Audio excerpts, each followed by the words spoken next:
you get a new publican come in, you know, and somebody would go to the bar and say to the new publican, oh, if the trout comes in, tell him the hook will be back later on to see it, you know, and they used to write it all down. They couldn't make out what the hell you were talking about.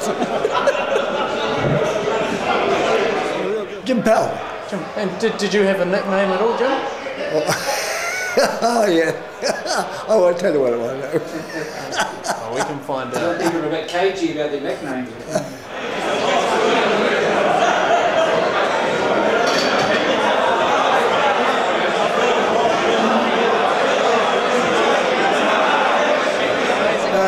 They don't put it on. That's what they took off us years ago, see. They're only spending it now. Oh, great. Harbour brought a great crowd. Yeah. They weren't as good looking as us, but were they? Ah, we're great days here. The money was raised for the first aid for the St John's ambulance on the wharf, and they used to take 10 cents in every bet. Were there a lot of Wharfies into it? Oh, you couldn't move in the place. You couldn't move.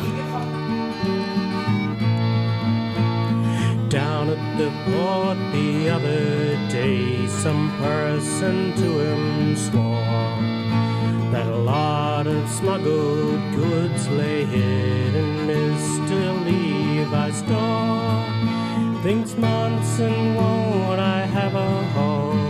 A great stroke I will do to make this son of Israel look very, very blue.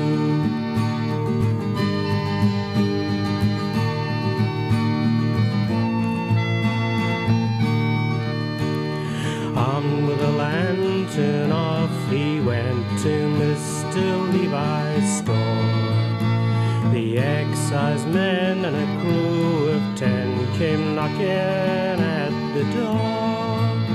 We've come to search, says Monson, with a lantern in his hand, amongst your various goods and look for matters.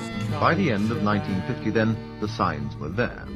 The government was smarting at the outcome of the lampblack dispute, and it seemed obvious that if the Watersiders should step out of line again, the Holland government might well take strong action against them.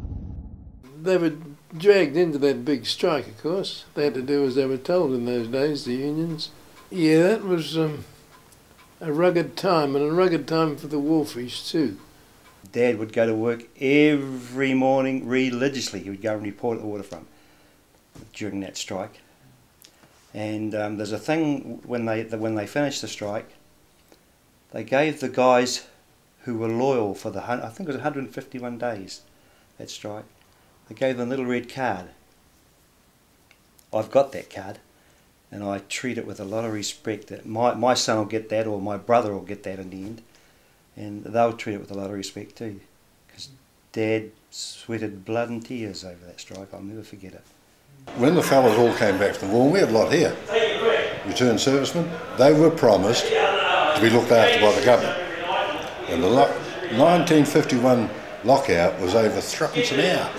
Threepence, 3 pence an hour. I'm very fortunate to have gone through the conventional side through to containerisation, as opposed to a lot of the young fellas who will never see the conventional side of the place. And it's a shame that, because man, there were some great days under the conventional side of it, but things have moved on. You know, port reform sort of took away a lot. You know, our numbers were cut in half, or cut by 2/3, and we were promised from port reform in 1989 that everyone would have a security. Those that survived, well, in this port, for 2-year cycles, we were losing people left, right, and centre through redundancies again. And it was only through about 1997 that we changed our tack, and it wasn't a tack that I took lightly. That we thought, well, the only way we're going to survive in this game is to try and work in with management, as opposed to, you know, and we have our moments with the management, but we thought the only way this port's going to survive is we've got to make sure they survive as well, so we can have a job. And since 1997, I think, we haven't had any redundancies in the place, and as you can see from the port now, it's blossoming. It really put everyone to a test, the whole lot.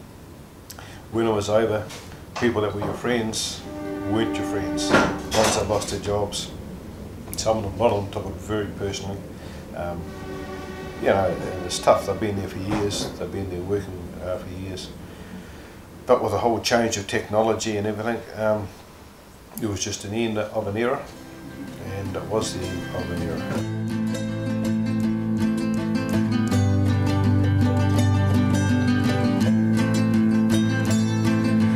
Way back in the late 80s, a job I had to find. So I started out along the trail across the Great Divide. I wandered along day by day with not a soul in sight, when all at once I saw someone in the closing of the night.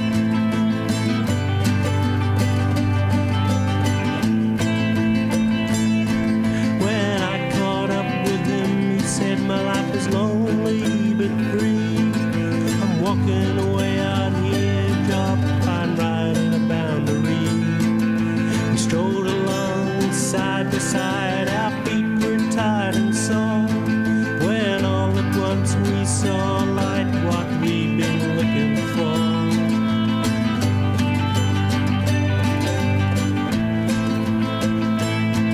I said to him, my name is Joe. He said, just call me Jack. So up we went to the ranch house door and down the heavy packs. We knocked, and to our surprise the door had opened wide. The voice had said, just come inside, you must be mighty tired.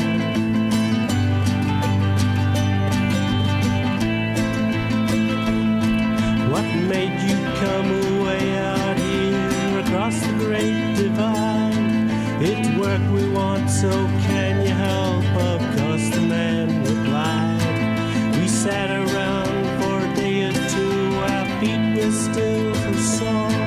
Then we started riding away out west to the job we've been looking for.